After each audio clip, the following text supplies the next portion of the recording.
Hi guys! Welcome back to another episode of my YouTube channel. So, punta naman tayo dito sa Lagen Island. So, again, isang exclusive island ulit siya dito sa El Nido. So, hindi mo rin siya mararating basta-basta at hindi rin pwede mag-day tour dito unless nakabook ka ng accommodation sa kanila. So, from Leo State, iahatid ka nila dito sa Lagen Island via speedboat. So, sila na yung bahalang mag-transfer sa inyo kung saan man kayo magstay dito sa Lagen Island. So, isa sa mga nagstay dito si Bea Alonso at dito rin kinasal si JC Intal na dating basketball player sa PBA. View dito sa Lagen. Diba ang ganda? So, bubungad sa inyo agad yung mga water villas. And then, itong famous rock formation, diyan. Yan ang kilalang kilala dito sa El Nido. And then, yung lakaran dito. So, concrete siya, pero naka-sandblast. Para mas mukhang maganda yung tingnan. And then, may mga railings. Yung iba kahoy, yung iba steel. So, yan. Ito ay tinatawag na Lagen. So, ayan. Ito yung sikat na sikat siya, no? Ayan! So, ito na yung water villas ng Lagen. So, papasukin natin yung isang itsura ng water villas. So, ganito. May mga pathway papunta sa mga villas. So, same lang sa Pangulasyan. Pero ito water villas naman. So, tignan nyo yung loob kung ano itsura. So, ayan. Ito yung entrance.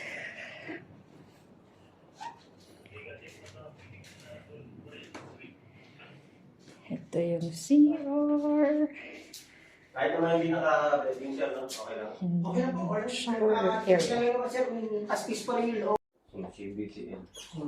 From Pangulasyan po. Nagpalit kasi sila ng Nespresso. Kaya si CBTN nandito. Ito yung balcony area dito sa may water villas. So, ayan ang itsura ng mga Baywater cottages.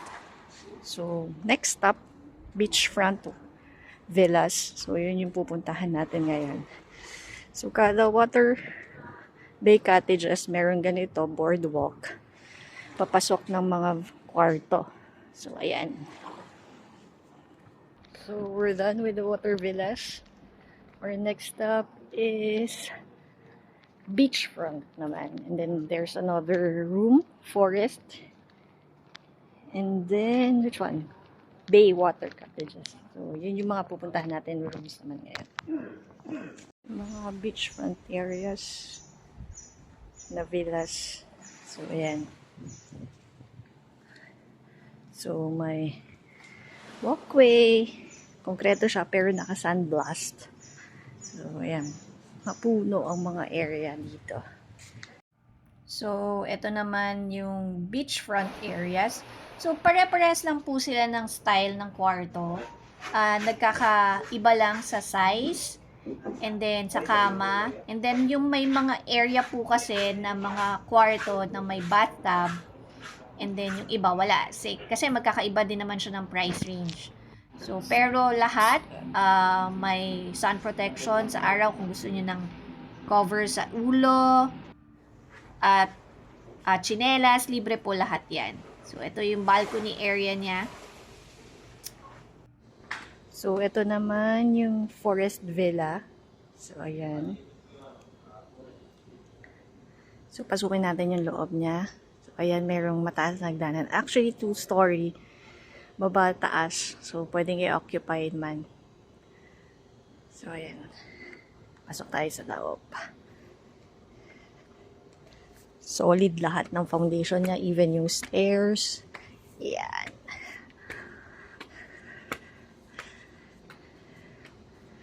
There you go. This is the forest villa. So, yan. So, ito naman po, yung sinasabi ko sa inyo, ito yung may mga area na may mga bathtub na.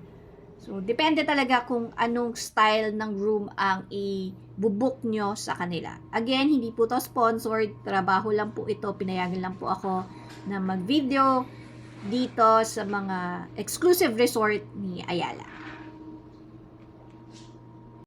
So, may chapel din dito. So, yung mga gusto magpakasal, dito ginaganap. Tapos, syempre, yung reception dun lang sa may restaurant. Tapos, ito, Forest Villa pa din siya. Pero, single na. Yung kanina, family. Ito, single. Good for two pa rin naman siya. Ayan. Same lang yung setup niya. Pero, mas maliit lang yung floor area.